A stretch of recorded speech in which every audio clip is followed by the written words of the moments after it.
Acelera Aí apresenta Fala Aí, um papo sem filtro sobre gestão, empreendedorismo e comunicação.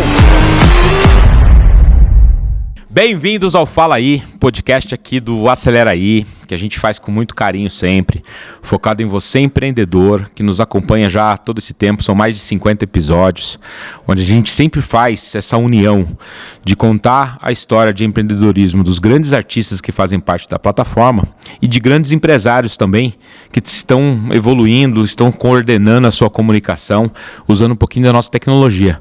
Eu tenho uma honra incrível de receber as mensagens que eu recebo, de empreendedores, empresários pelo Brasil inteiro, que pegam um pedacinho do conhecimento que a gente compartilha aqui e usa no seu negócio e gera evolução. Então essa é a nossa missão. A forma que você pode nos ajudar e colaborar é curtindo, seguindo e compartilhando o que você vai assistir agora. Esse é um episódio muito especial. A primeira reunião que eu tive com ele foi uma reunião marcante. Eu senti uma energia assim absurda no dia. Eu acredito muito nessa... Não é sempre, né, que a gente no dia a dia do trabalho, obviamente a gente tem que ser sempre profissional, mas quando essa energia bate, é diferente. Meu amigo, se eu posso te chamar assim já, claro. Felipe Araújo com a gente, queria te falar isso, aquele dia do nosso primeiro papo foi uma energia assim, surreal, não foi? Foi incrível, quero agradecer, né, pelo convite, fazer parte aqui do Fala Aí, do podcast do Acelera Aí. Cara, muito legal aquele dia foi um dia que foi marcado porque, além de toda a energia de tudo, eu pude conhecer assim, o seu lado... genial, cara, assim, a gente tá aqui do lado de uma pessoa genial. Que isso, e né? Poder ter uma pessoa como essa, assim, cruzar o meu caminho, isso é muito legal e é claro, assim, muito feliz, muito honrado com a sua amizade e com tudo que a gente tá construindo, cara. Que isso. Isso é só o começo de projetos, a gente teve boas ideias ali. A gente tá num ano difícil, né, Felipe? É um ano, eu nunca reclamo, cara. Eu venho da indústria do segmento de varejo. Eu aprendi na minha vida que a gente não reclama, né? A gente tem que estar sempre... A gente bate a meta hoje e amanhã começa do zero de novo. Sim. Mas a gente está num ano bem difícil, né? Para tudo. E eu acho que é esse espírito que a gente tem que faz superar qualquer coisa. Eu falo muito isso para o empreendedor, né? Que ele tem que... o fator resiliência da gente é o que faz toda a diferença. A gente estava aqui no backstage ainda conversando, você estava falando, porra, tô com um puta de um problema, eu vi você ali resolvendo, vamos que vamos, resolveu ou não, mas você está aqui, sorriso, estamos fazendo. Isso eu acho que já quero abrir nosso papo falando um pouquinho disso, de quanto que é importante também no universo de vocês, artistas, a resiliência. Cara, é muito importante, eu acho que isso quer muito dizer a respeito do fato de você cair e conseguir levantar, né? Isso. Muitas vezes nessa vida a gente vai cair e aí vamos ver se a gente vai ter força para se levantar. E eu acho que um verdadeiro vencedor é a pessoa que consegue se levantar várias vezes. Uma pessoa... Eu já vi vários artistas, vários ícones assim, do esporte falando isso também, né? Que muitas vezes acontecem coisas que no momento você sai derrotado naquele momento, mas quando você acredita que no final a vitória ela é certa, principalmente quando você tem Deus no coração, eu sempre uso muito Deus, porque Deus ele é meu guia assim, para tudo e ele que me sustenta.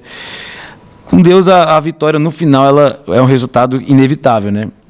Então, sim, cara, muitas vezes passei por muitas coisas na minha carreira, no decorrer da minha carreira. Às vezes as pessoas veem as músicas, veem o sucesso das músicas, as músicas tocando e tal.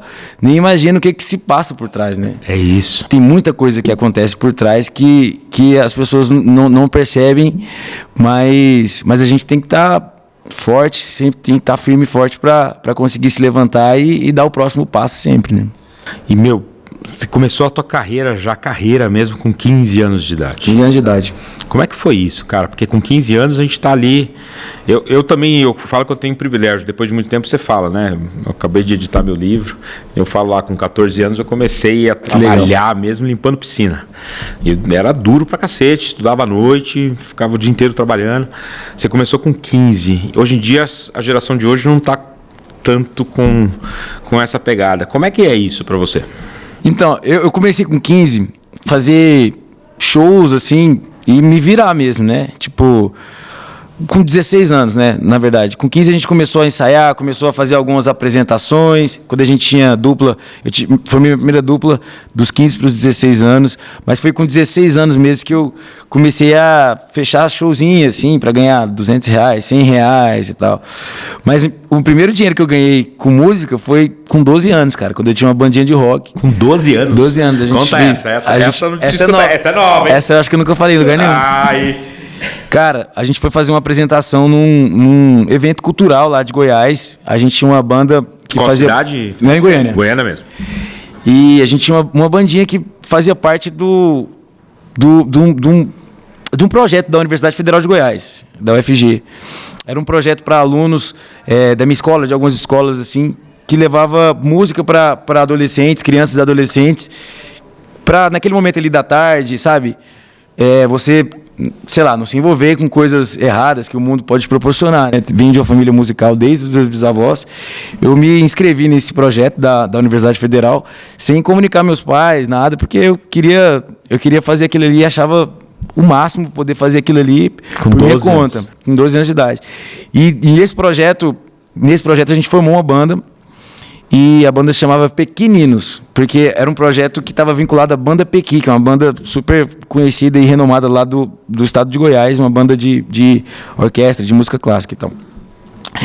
E aí a gente estava fazendo algumas apresentações, fizemos apresentações em algumas escolas e tal, e eu lembro que teve uma apresentação que teve um incentivo do governo lá, acho que da prefeitura, ou do governo estadual, ou do governo federal, não sei.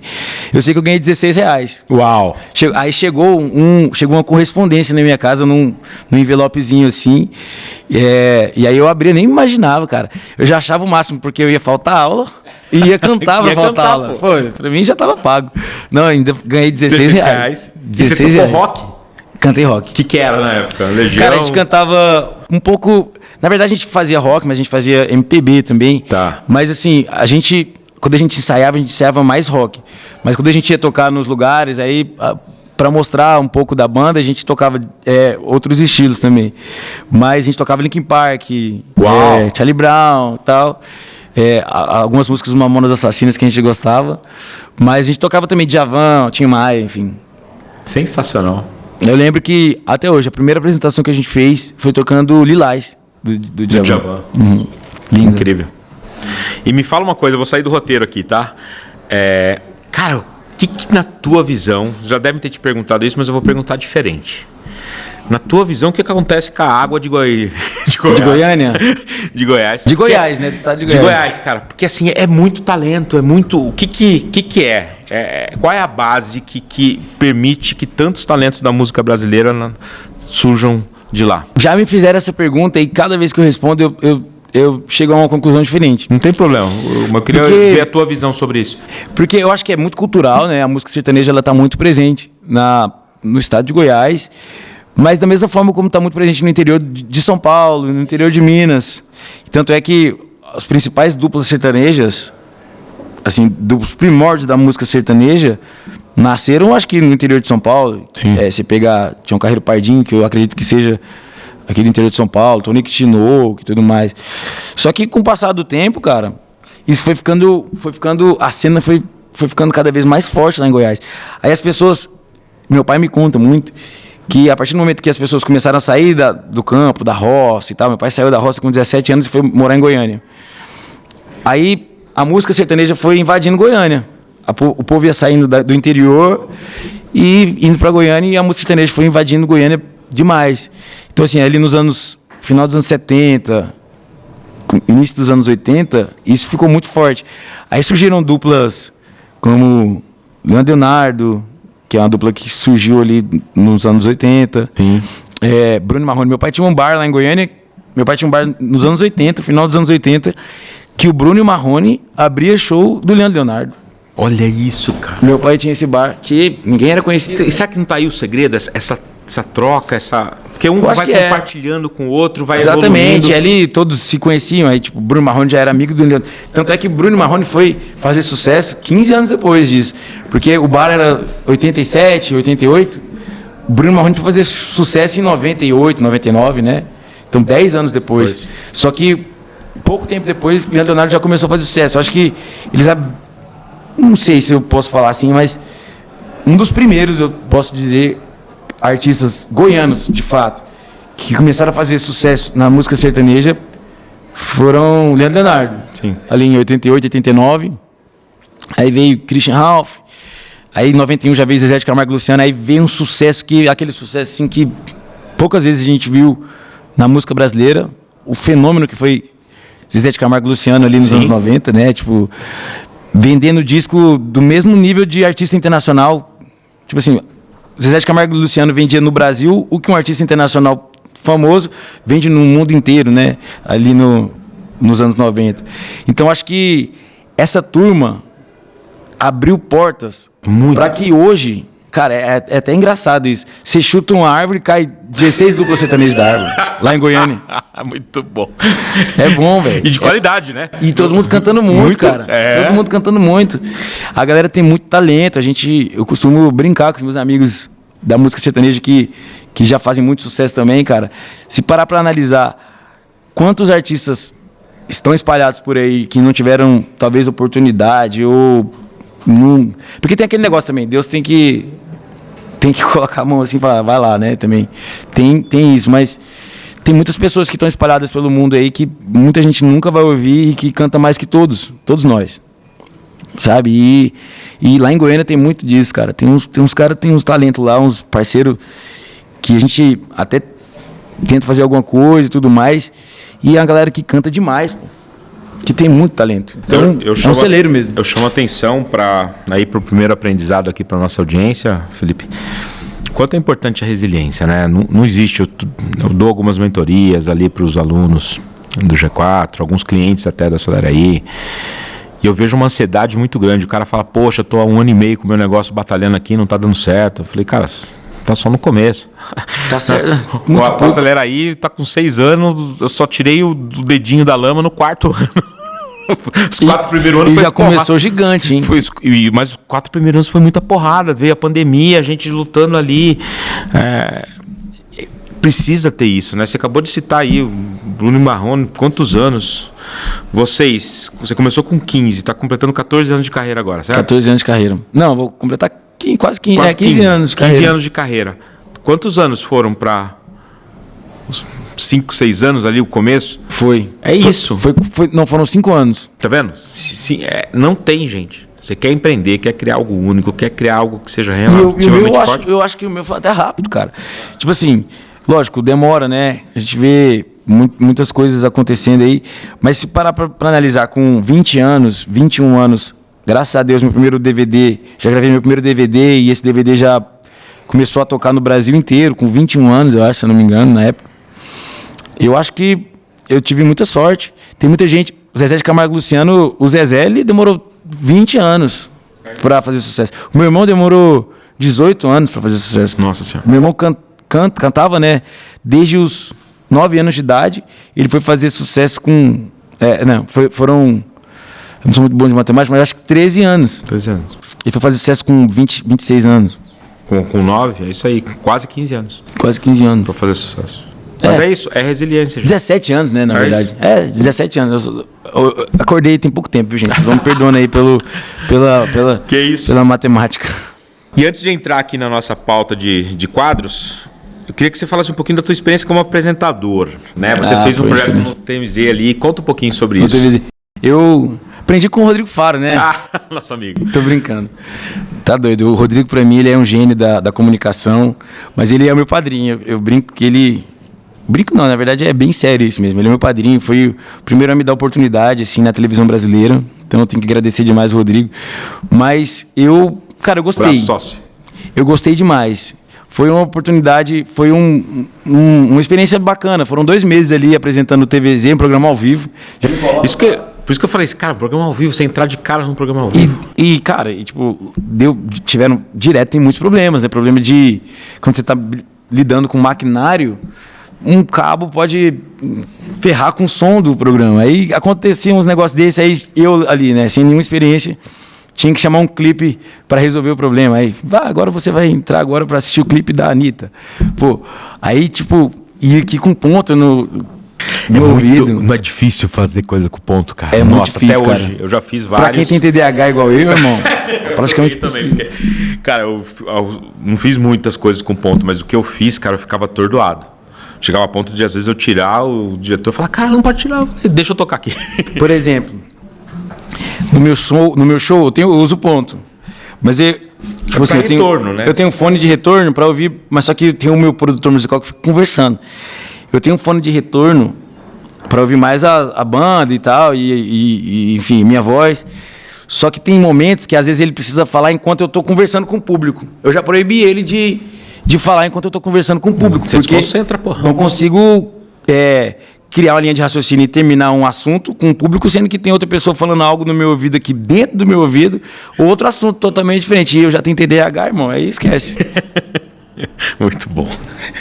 Vamos pro primeiro quadro aqui, Felipe. São quadros fixos em que a gente gosta de extrair aí um pouquinho da história. O primeiro deles é Conta um Segredo Aí. O que é Conta um Segredo? Se eu der um Google, eu não posso... Tem que ser algo que você nunca falou, que você nunca contou, mas que seja um aprendizado aí para nossa audiência. Que eu nunca contei. Nunca contou. Eu já contei esse segredo, um segredo que eu contei que eu nunca tinha contado mesmo. Foi esse primeiro cachê meu, né? De Não, R$16. Mas você contou da hora, então agora vai ter que contar outro. Nossa, meu Deus. Deixa eu pensar. Dos bastidores. Eu vou contar uma coisa que aconteceu quando eu era criança. Eu não lembro, tá? Eu era bem criança, mas por pouco eu nunca contei isso. Por pouco eu não tô aqui, cara. Minha avó me salvou de um afogamento que eu tava roxo, dizendo minha avó. E era muito... lá em Goiânia a gente fala que é custoso. Muito atentado, sabe? Aqueles meninos atentados. Aí tinha uma bacia, assim, de água, onde minha avó deixava escorrer a água, acho que do tanque, alguma parada assim. Aí tinha uma bacia de água. Aí minha avó cuidava de mim até os 2, 3 anos de idade. Minha mãe ia trabalhar e minha avó cuidava de mim. E aí minha avó teve 12 filhos, minha avó tem 30 netos, 40 bisnetos. Nossa. Tem 5 tataranetos. Minha avó, ontem, inclusive, ela completou 96 anos. Uau, qual o nome dela? Dona Maria. Dona Maria, parabéns. Dona Maria. Nossa. E ela, nesse dia eu tava brincando lá com a água, caí dentro do poço e fiquei minutos lá, tipo, 2 minutos, sei lá, afogado. Tava roxo, minha avó me puxou pelas pernas. Pelas pernas. Quantos anos você tinha? Tinha, acho que 2 ou 3 anos de idade. E minha avó puxou pelas pernas e me salvou. Deu uns tapas. Deu uns tapas, acordei. Guarda aí, mano. Acho que é por isso que eu fiquei um pouquinho lelé da cuca. E ela que te conta essa história? Ela que conta. Você não lembra, né? Não lembro. Ainda mais depois que aconteceu isso aí que eu não ia lembrar mesmo. Nem se eu tivesse 18 anos, acho que eu não ia lembrar. E ela dá uma sacaneadinha em você por isso, não? Não, ela fala isso, cara, ela até chora quando ela conta. Imagino. Isso. Que ela fica... Parece que ela revive o momento, sabe? Revive o momento, da imagina. agonia, da angústia. Eu falo brincando hoje, né, com ela. Peço pra ela, chego em casa, às vezes na casa dela, e peço pra ela contar essa história pra alguém. Ela começa a contar, ela fica sem ar, pô. Contando. Imagino, porque ela deve lembrar deve vir 100% do momento pra ela. Que doido. Imagina, loucura, né? Muito. Essa é uma história que eu nunca contei em lugar nenhum. Então tá aqui, ó, pela primeira vez aqui no Fala Aí. Nosso próximo quadro é um ponto em comum, e aqui sempre tem um aprendizado enorme pra nossa audiência, Felipe, que eu chamo de Acelerei.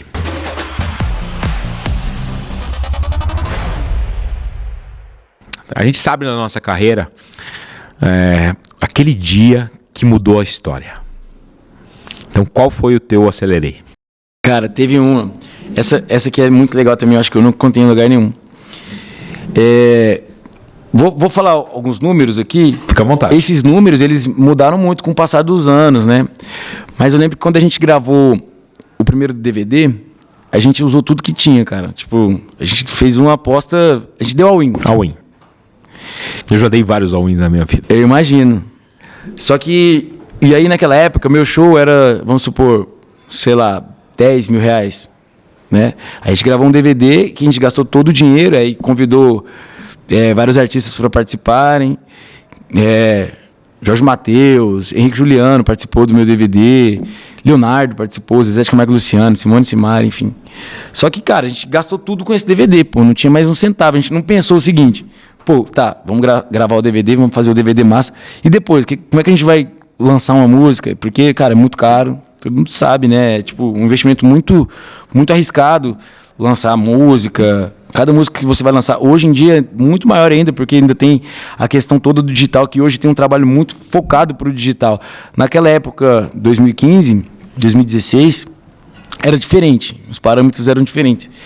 Só que aí tá. Quando a gente gravou o DVD, a gente passou a ouvir as músicas e a gente acreditava demais naquele projeto.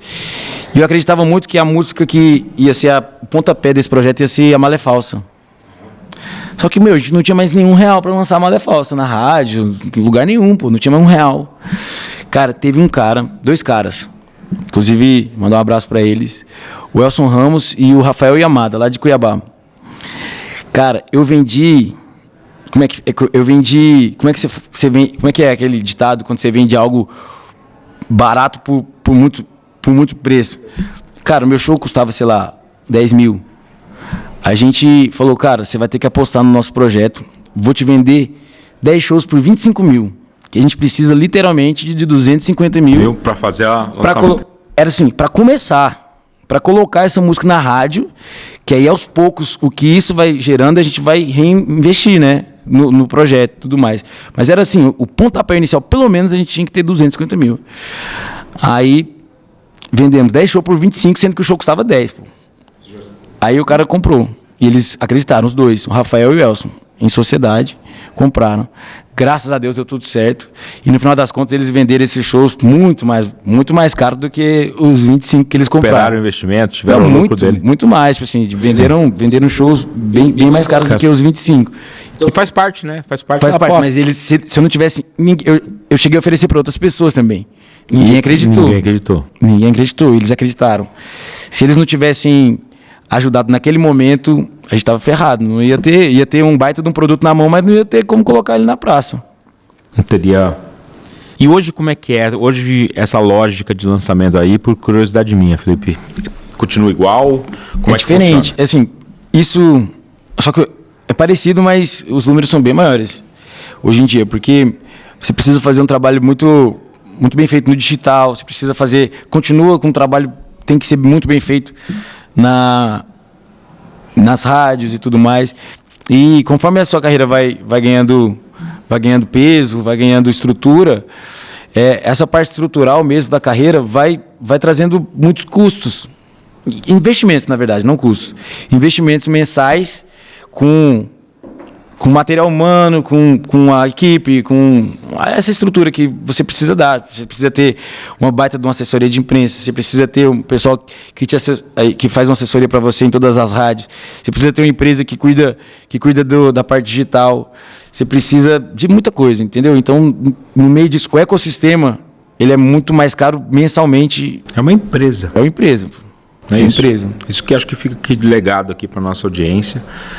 Que às vezes a gente que está do lado de fora acha que o artista ali tem que cantar e soltar a música no... Mas pode ser, né?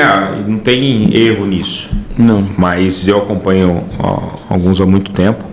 Gente, você não tem noção da complexidade que é a gestão de uma carreira, principalmente quando ela se torna nacional como a sua. Né? É uma complexidade logística, uma complexidade de equipe, uma complexidade de divulgação. Hoje eu tenho... trabalhando diretamente comigo na estrada, 30 pessoas, na estrada, tipo, que viajam comigo, fixo. Contando com escritório, tudo, mais de 70 pessoas que ficam pensando somente no Felipe Araújo, na carreira do Quantos Felipe shows Araújo. Mensais na média, Felipe? Média de 17, 18 shows. Cada dia e meio tem um super show seu. Lógico, tem meses que são menos, mas tem meses que são mais. Por exemplo, mês que vem, 24 shows em junho. Nossa Senhora. E, por exemplo, janeiro, fevereiro são meses que chovem bastante, aí faz 10, sabe? Mas no final a média no mínimo Mês que vem 15. tem muita coisa de São João? Muito São João. Cara, vai no começo do mês pro Nordeste, só volta no final de julho. E as festas de São João lá são muito legais. Impressionantes. Eu não sei como que a gente não divulga direito o turismo dentro do Brasil. Porque eu já fui em algumas... É incrível, né? Algumas festas lá do Nordeste, que são festas assim absurdas. 120 mil pessoas nas festas, incrível. Incrível. Qual que você vai fazer esse ano? Você lembra? Eu tenho que olhar. Mas deve fazer todas, né? Petrolina. Vou fazer bastante. Não sei. Não sabe? Acho que Petrolina, não sei. Esse ano não. Mas tem várias. Lá no Nordeste, todas as cidades fazem festa de São João, né? Eu fui numa vez em Jequié. Você chegou a fazer Jequié? Já fiz Jequié na Bahia. E é cidade fria, né? Você fala de Bahia sempre quente. Mas Jequié no inverno, rapaz. Incrível. Passei uma friaca lá. Foi um absurdo, que era na Serra, né? É verdade. Região da Serra. Muito bom. Nosso próximo quadro é um quadro provocativo. Eu chamo ele de Me Deu Inveja. Algum projeto do teu segmento, da música, que você fala, Alan, esse eu gostaria de ter feito, cara. É inveja boa que eu falo, né? Boa. É isso, mas esse projeto musical eu gostaria de ter feito.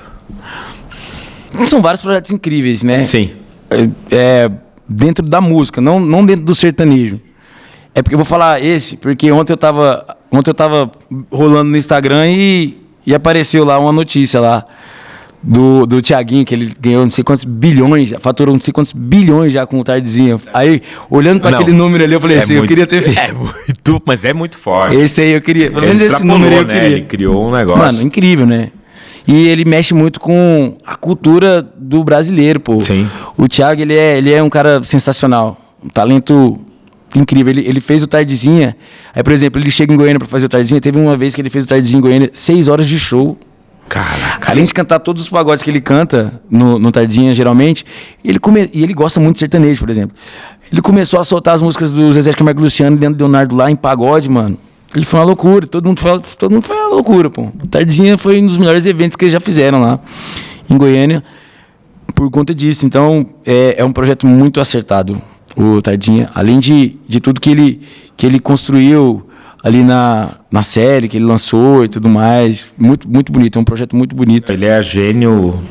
Tanto como artista como empreendedor, de sacar isso. Aqui no nosso grupo de comunicação, né, eu falo pouco disso. A gente tem 3 eventos de entretenimento que a gente classifica que são muito fortes, né? O Rock in Rio, o T-Town e o que acontece agora em setembro aqui em São Paulo. Uhum. E o Lollapalooza que aconteceu em abril.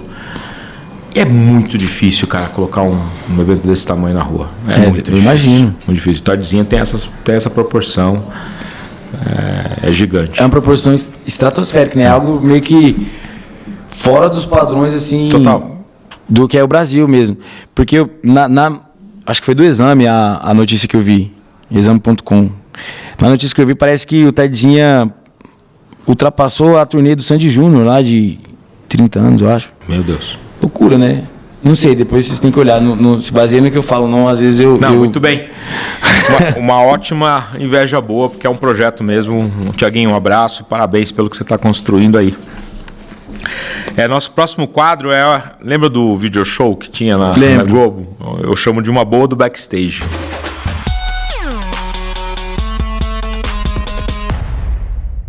Alguma coisa que deu errado, foi engraçado ali no pré-show, alguma coisa que poderia ter virado uma notícia lá no video show. Que ninguém sabe, né?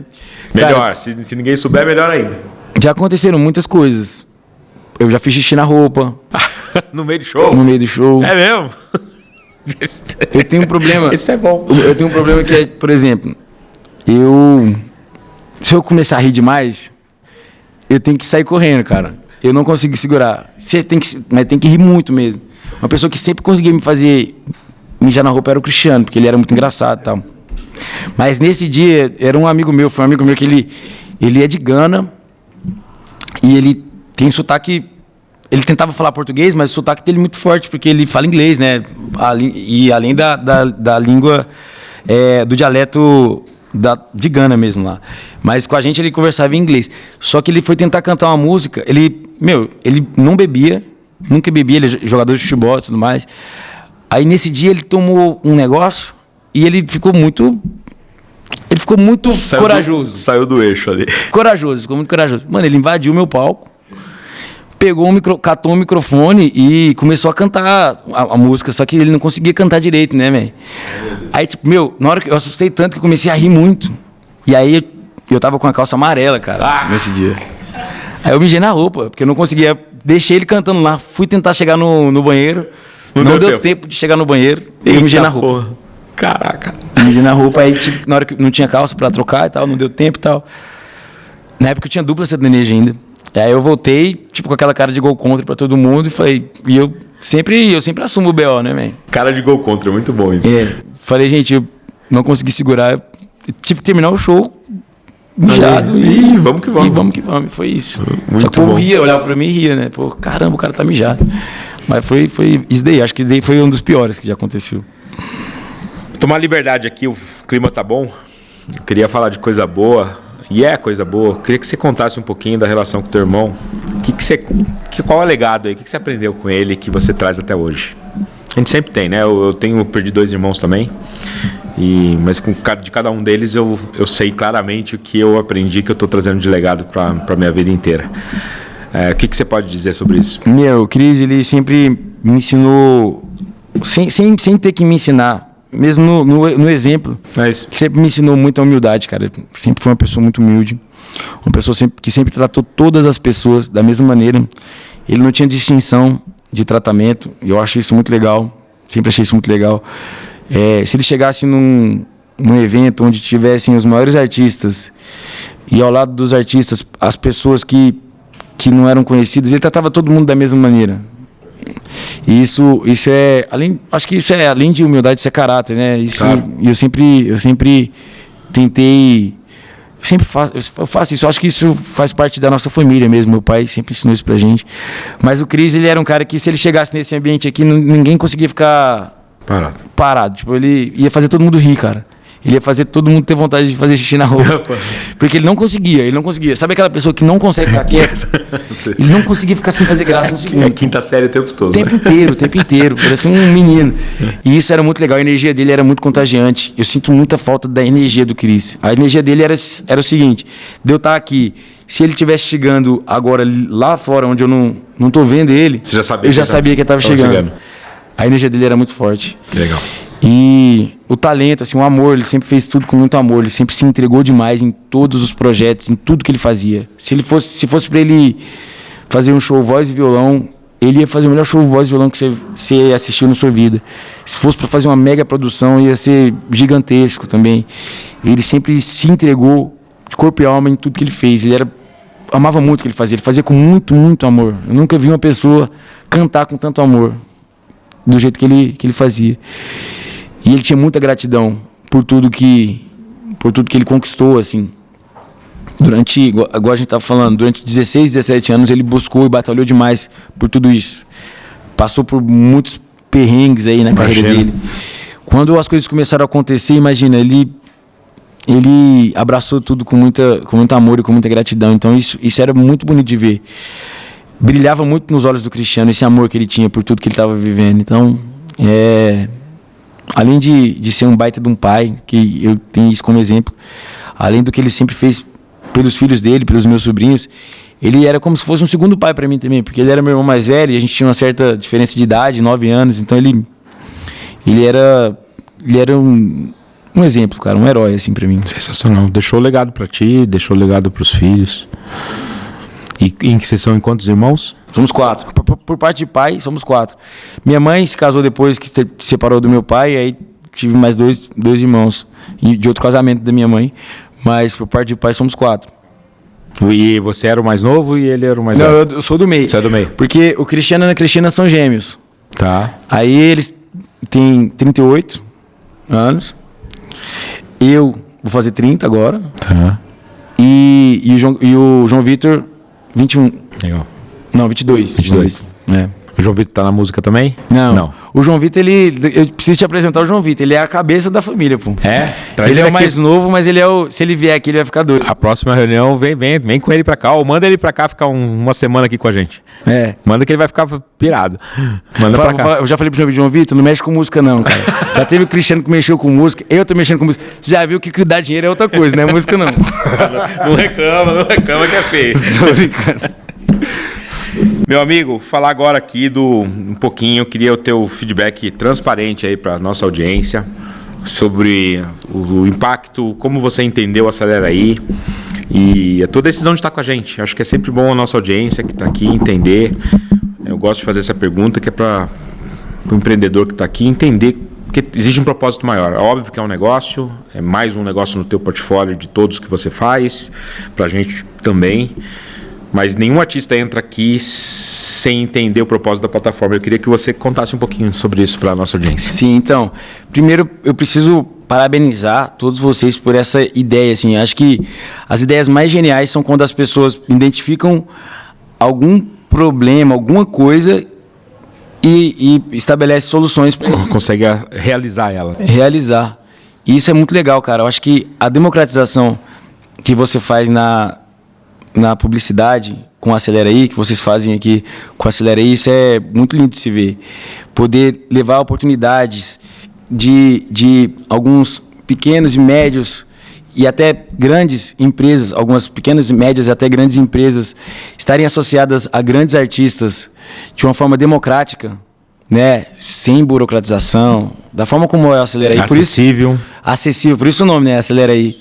Isso é muito legal, eu acho que é algo que, além de ajudar o empreendedor, ajuda muito também o artista a se conectar, a ter a imagem dele sendo proliferada. Capitalidade. Exatamente, pelo Brasil afora. Isso é muito legal, uma sacada que só traz benefício para todo mundo.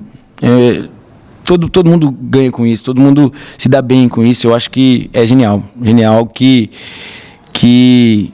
o mundo inteiro vai seguir essa tendência. É algo que é disruptivo, algo que vai mudar completamente o mundo. E isso é muito bacana de fazer parte. Legal você estar falando isso. Faro, que é super seu amigo, a gente teve a honra agora de contar um pouquinho do projeto lá em Harvard. O Centro Mundial de Conhecimento, de Tecnologia, tem um MIT lá. E a gente viu o quanto que a gente está avançado, um projeto que nasceu no nosso país, nasceu aqui no Brasil, que usa essa revolução tecnológica que está acontecendo no mundo, mas de uma forma prática para o pequeno negócio, né? Às vezes a tecnologia, a primeira onda tecnológica, sempre ela vem para as grandes empresas que têm grandes orçamentos e leva muitos anos, às vezes, para chegar no pequeno e no médio. Os tubarões vão comer sempre a carne mais fresca. É isso, e a gente fez exatamente o contrário. Quando a gente tomou a iniciativa de criar esse projeto juntos, eu e o Faro, lá em 2019, tanto o Faro quanto eu, a gente já tinha estabelecido nas nossas carreiras grandes projetos para as grandes marcas, a gente continua fazendo isso até hoje, mas a gente sentiu a necessidade de fazer algo, de emprestar essa nossa experiência também para o pequeno e médio, com dois propósitos muito grandes, né? Essa de democratizar o acesso, só 3% das empresas, olha a loucura, Felipe, 3% das empresas brasileiras tinham a chance de fazer algo contigo, por exemplo. O que é ter chance? Não é de falar com você, tem budget, tem um orçamento de marketing que tornaria possível chegar em você e fazer uma campanha contigo. 3% das empresas. 97% das empresas não tinham a chance. E aí a gente começou a estruturar o nosso projeto baseado nisso. Como que a gente amplia, né? Então a gente foi ampliando. Hoje a gente fala com total certeza que 80% das empresas brasileiras têm a chance de fazer uma campanha com uma super estrela, que vai emprestar autoridade para essa marca.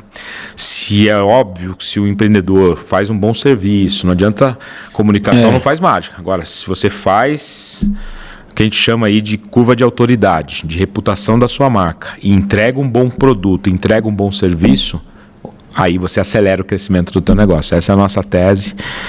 Foi muito difícil no começo. Hoje a gente tem a nossa maior honra, pessoas com uma carreira que nem a sua acreditar no nosso projeto. Quais foram assim os pontos assim que você acha que trouxeram algum empecilho no começo? No começo porque eu não consigo ver isso e não imaginar que é algo que deu tudo certo desde o começo. Não, cara, foi assim, levamos quase 2 anos para escalar. A primeira coisa que deu muito certo foi o jantar lá, eu e o Faro, a gente conversando sobre a ideia. Eu não tinha verba, eu tinha passado um sufoco, cara, no ano anterior, que eu tinha perdido o meu maior cliente. Eu vou ocultar o nome aqui, mas o meu maior cliente entrou em recuperação judicial e me deixou num pepino de 14 milhões de reais. Eu estava praticamente quebrado, irmão. Então eu já tinha sobrevivido ao problema, mas eu não estava bem ainda. E eu estava falando, e um pouco da ideia do Acelera é isso. Eu falei, cara, eu nunca mais quero ficar concentrado tanto num único cliente, que era a história da agência tradicional. Todas as agências tradicionais sempre tem um grande cliente que acaba concentrando muito a verba. Eu falei, quero criar um produto escalável que empreste essa reputação nossa, o que a gente sabe fazer para várias empresas, tal. Conversando com o Faro, ele, cara, entendi, a ideia é boa. Como que você vai fazer isso? Eu falei, cara, vai para o estúdio, eu vou fazer 3.000 conteúdos contigo num dia. Ele olhou assim para mim, tô dentro, nem que eu fique rouco, eu vou lá fazer. Vambora. Tanto que ele é meu sócio, né, no projeto, desde o início. E aí começou a dificuldade, cara, porque era difícil fazer com que os artistas entendessem. Era muito difícil no começo, e é natural que seja difícil mesmo, porque é muito difícil, eu ainda não tinha metodologia. Hoje eu consigo te mostrar que a gente tem um controle, que eu não te exponho como uma empresa que não é idônea. Mas imagina lá no começo, era uma casquinha de ovo, não tinha todos os controles que a gente tem. Como é que eu ia garantir que eu ia vender só uma cidade para você e que eu ia ter o controle que essa imagem não ia ir para outro lugar? É muito difícil. Então, o começo era uma ideia, mas eu não tinha o sistema. Então, assim, foi muito na resiliência, foi muito na nossa força de vontade. Eu acho que aqui fica um recado para o empreendedor, você tem que botar a ficha na frente. Então, poxa, o que a gente botou de dinheiro de tecnologia na frente antes de começar a escalar. Obviamente, o Faro deu all-in do lado dele, na credibilidade dele com todos os artistas, junto com o Danilo. Não posso deixar de falar aqui do Danilo, que é o irmão do Faro, que foi fundamental nesse relacionamento. O Danilo me falou sobre o Acelera Aí em 2019. É isso. Final de 2019. Só que aí você teve outro problema muito grande também, porque 2020, quando começou a pandemia, depois eu esqueci também, pô. Não. A gente esquece. Foi geral. E a gente também deu uma recuada. Eu falei, cara, durante a pandemia eu vou focar na tecnologia. Porque os primeiros artistas que entraram... Eu ia ser um dos primeiros, porque o Danilo falou comigo lá em 2019.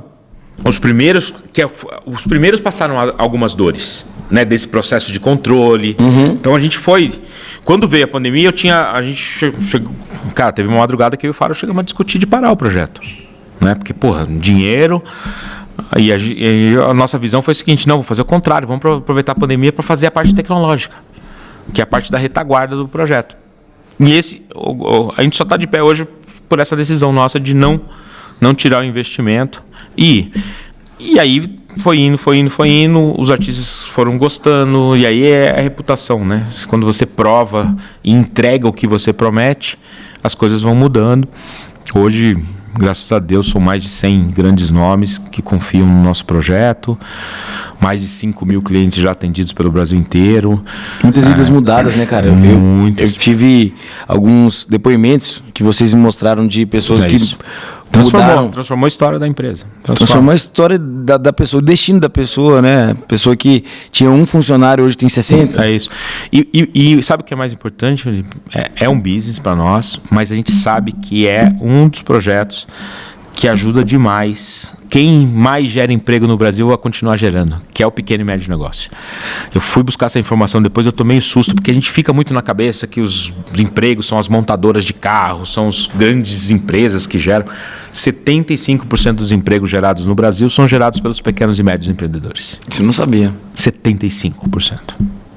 Então, assim, o Brasil é um país do empreendedorismo, porque a gente aprendeu a se virar, né? Então... E falta projeto, olha que loucura. Ao mesmo tempo que 75% dos empregos são gerados, existem muito poucos projetos que ajudam esse empreendedor a crescer. Pouquíssimos.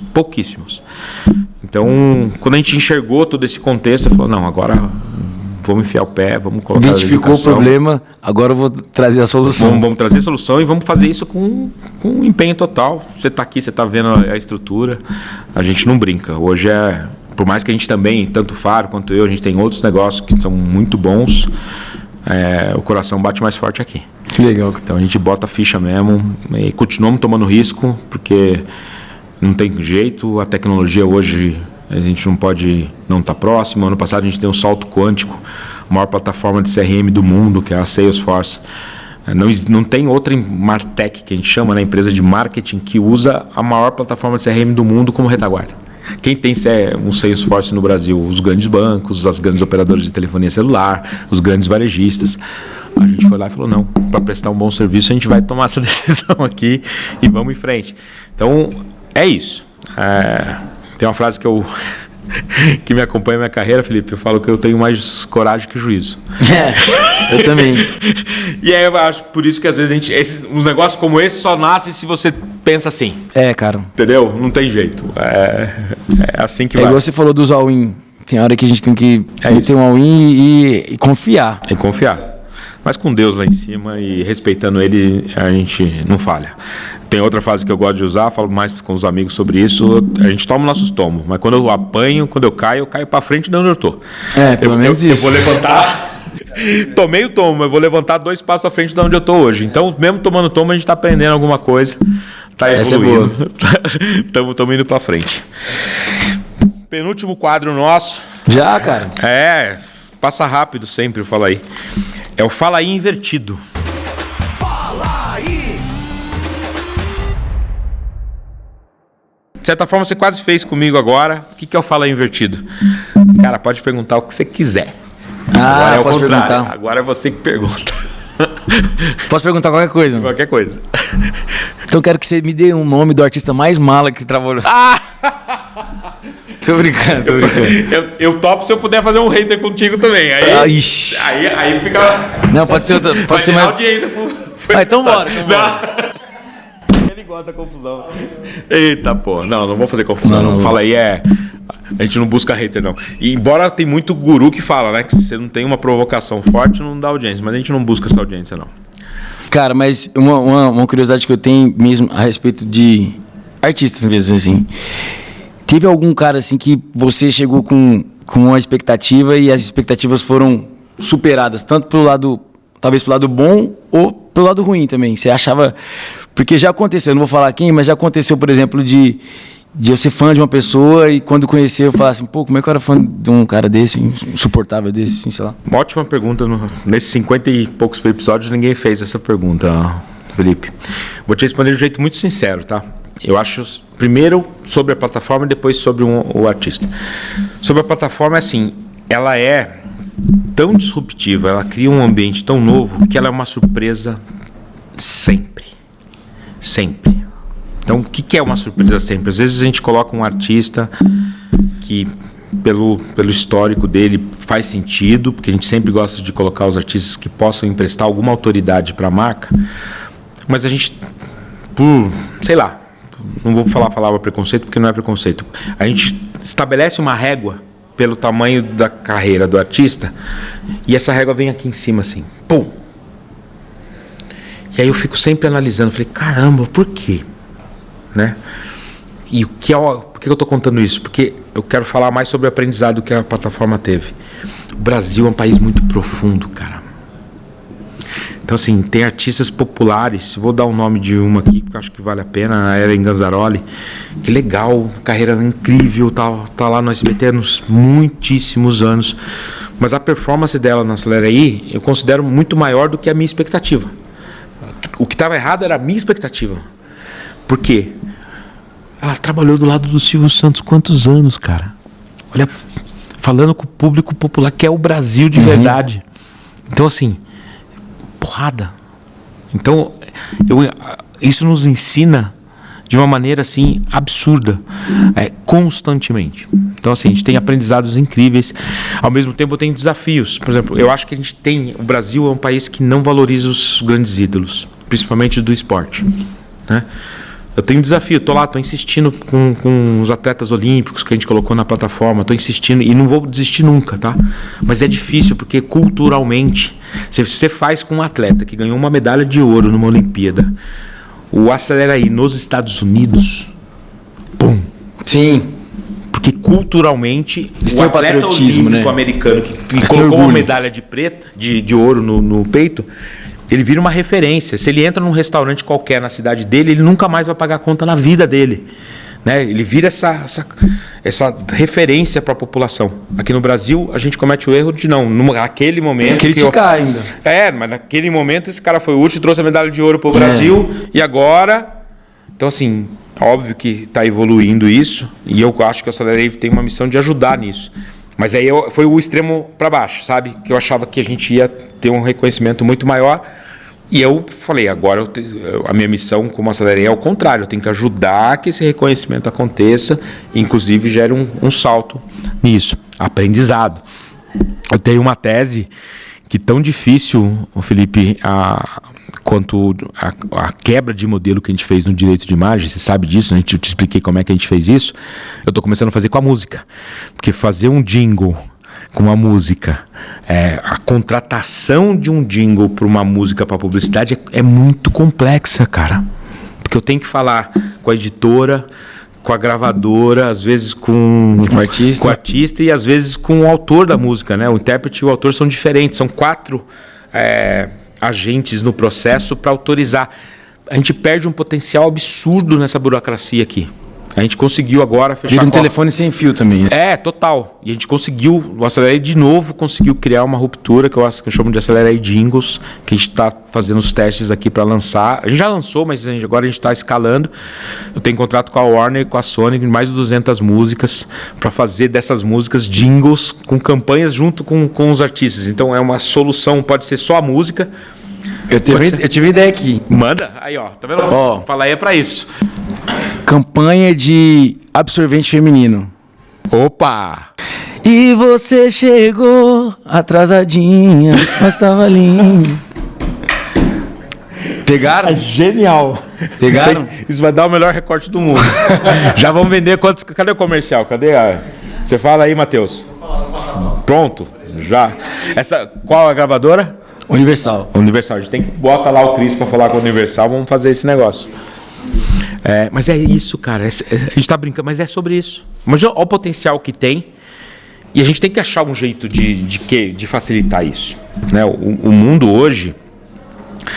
Quais são os projetos que escalam no mundo, Felipe? É quem conseguiu descomplicar. Para pensar. É verdade. O Uber cresceu tanto por quê? Ele descomplicou a forma como você contrata um táxi. O Airbnb é o maior hotel do mundo e não tem quarto. Não tem uma propriedade. Não tem uma propriedade, mas ele descomplicou o processo de você conseguir alugar ali uma casa por um dia, se você quiser. Imagina no passado, quando que você ia conseguir alugar uma casa numa cidade que você está indo viajar, você vai ter experiência. Eu fiz uma viagem para a França, não queria ficar em hotel, cara. Eu fiquei numa casa de 250 anos. Pelo Airbnb. Uma das melhores experiências de viagem que eu fiquei na minha vida. A história da casa. Tinha um livro que contava a história da casa de 250 anos. Pelo Airbnb. O Airbnb é vocês que fazem? Não é cliente meu. Então não vou elogiar, não. Eu ia elogiar. Não, eu estou elogiando aqui. Mas é porque eu achei muito incrível a campanha que eles estão fazendo agora de mostrar o quanto é melhor você ficar no Airbnb do que, por exemplo, no hotel. Não tem problema de falar, não. É muito legal. Cara, muito boa essa. Entendeu? Mas é essa tese de produtos que descomplicam e tornam acessível coisas que não seriam. Então, os grandes projetos no mundo que estão crescendo, pega a sua indústria que o Spotify fez. Acho que exatamente. No início ele democratizou a música, né? Antes você tinha que...